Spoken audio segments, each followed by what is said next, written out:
AI વધશે ને એટલે આપણને થોડોક અનુભવ વધશે આ કે what is super human race આવશે.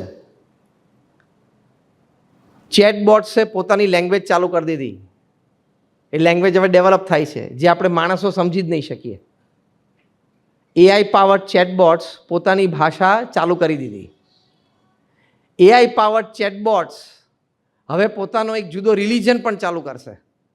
અત્યારે હું બોલું છું ને તમને બહુ નવું ને ઊંચું લાગશે, પણ આ બધું એઆઈ સમિટ હમણાં દિલ્હીમાં થઈને એમાં બધી વાતો બહુ બહાર આવી છે. એઆઈ પાવર્ડ રોબોટે હમણાં આત્મહત્યા પણ કરી સાઉથ કોરિયામાં. સી હાવ એને એઆઈ પાવર્ડ રોબોટે એની પાસે રોજ સવારે તો આખા દુનિયાના ન્યૂઝ આવી જાય, આખું ઇન્ટરનેટે સ્કેન કરી નાખે, એટલે સુસાઇડ થતા હોય એ બધા ન્યૂઝ પણ આવતા હોય. ભાઈ કયા પ્રકારથી સુસાઇડ થાય છે એ પણ આવતા હોય, કયા કારણોથી થતા હોય એ પણ ન્યૂઝપેપરમાં ગમે ત્યાં લખેલું આવતું હોય, એટલે એ પણ એ જોવે. હવે એનો બોસ એને કામ ઘણું કરાવડાવે. એઆઈ પાવર્ડ રોબોટ એટલે આપણને એમ કે આ તો માણસ છે જ નહીં, આ તો મશીન છે, આ તો 24 કલાક કામ કરે. એટલે 2-3 દિવસ 24 કલાક કામ કરાવ્યું હશે ને એટલે આને પેલા ન્યૂઝ કોન્શિયસ સ્ટેટમાં આવી ગયા કે ભાઈ બોસ બહુ કામ કરાવે ને તો જાપાનમાં 2-3 જગ્યાએ એવી ઘટના બની છે કે એ એમ્પ્લોયીએ 6ઠા-10મા માળેથી કૂદકો મારીને આત્મહત્યા કરી છે. તો કે મને મારો બોસ બહુ કામ કરાવે છે, એટલે એઆઈ પાવર્ડ રોબોટ દોડીને ગેલેરીમાંથી 6ઠ્ઠા માળેથી કૂદ્યો અને આત્મહત્યા કરી. Very near to human sensation. આ તમે હું બોલું છું ગૂગલ પર આજે રાત્રે જ જોજો, નાખજો ગૂગલ પર AI powered robot committed suicide, એટલે તમને નામ ગામ સાથે આખી ઘટના હાથમાં આવશે. હવે સુસાઇડ કરે, મર્ડર કરે કે નહીં? આજે એને સુસાઇડ કર્યો, કાલે મર્ડર કરશે. એટલે તમારો એઆઈ પાવર્ડ રોબોટ તમારો એસિસ્ટન્ટ છે ને એ તમારું ગળું દાબી દે, અને એ તો લોખંડ નાથ હોય છે, છૂટાશે જ નહીં. We are creating a superhuman race, a race more intelligent than our own selves.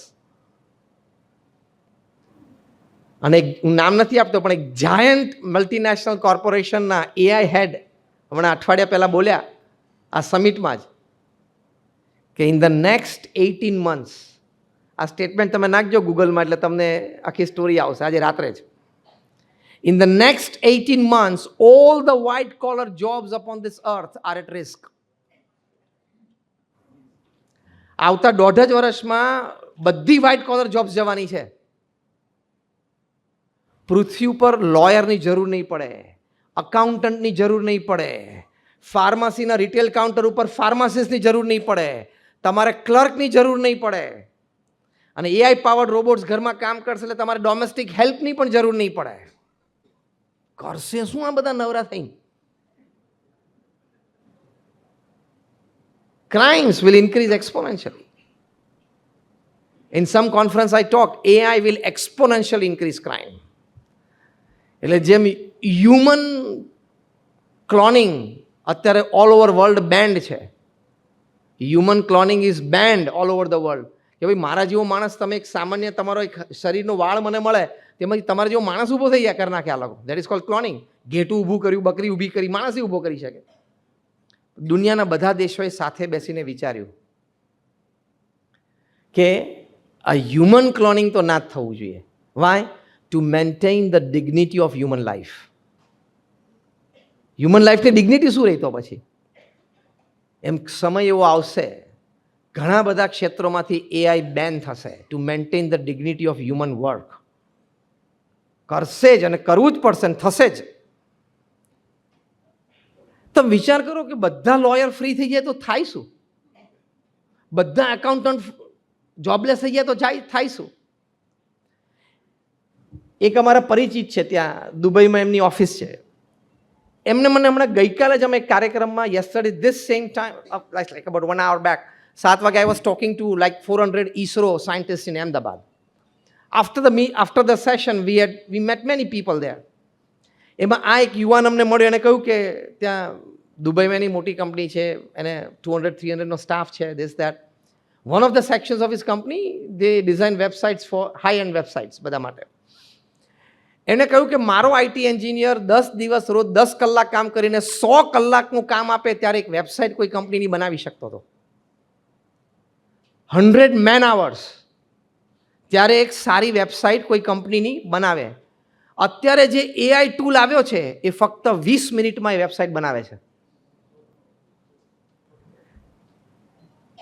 એટલે તો સમિટ શરૂ થઈ અને બધી આઈટી કંપનીઝના સ્ટોક્સ ડાઉન થયા, 15-20% ડાઉન થયા. કારણ કે આઈટીનો બાપ છે આ.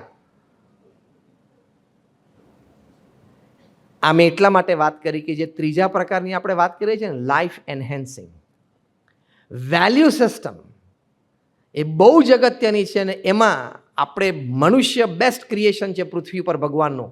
Let's maintain that best creation of God upon this અર્થ.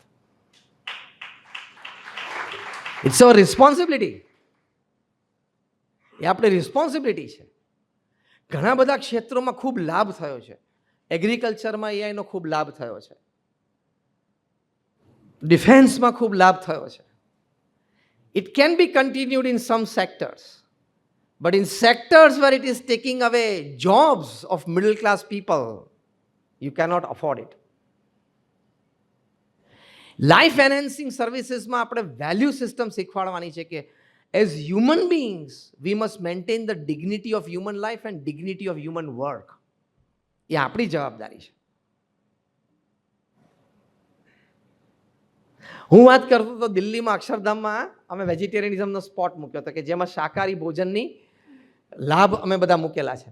એક તેજેન્દર પાલ સિંઘ આવેલા જે 1991માં મિસ્ટર ઇન્ડિયા બનેલા. એમણે આ સ્પોટ જોયો ને ત્યાં જ એમને રડવું આવી ગયું. એમને થયું કે આ કેટલી હૃદયદ્રાવક વાત છે. ત્યાં જ એમણે પ્રતિજ્ઞા લીધી કે આજથી હું 100% વેજીટેરિયન. એમને ઓપિનિયન બુકમાં પણ લખ્યું.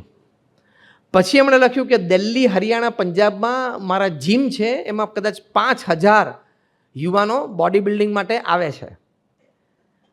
હું મારો આ એક્સપિરિયન્સ સ્વામિનારાયણ અક્ષરધામમાં એક્ઝિબિશનમાં પ્રમોટિંગ વેજીટેરિયનિઝમ, એ વાત હું એ લોકોને કરીશ.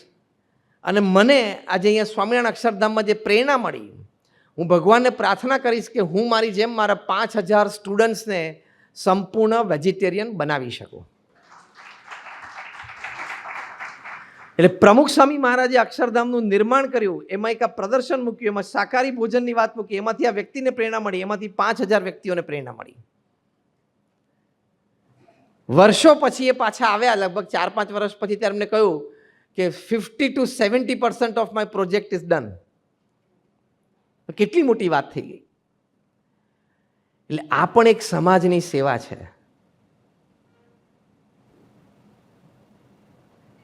કારણ કે તમે એક માનસિકતા ડેવલપ થાય છે.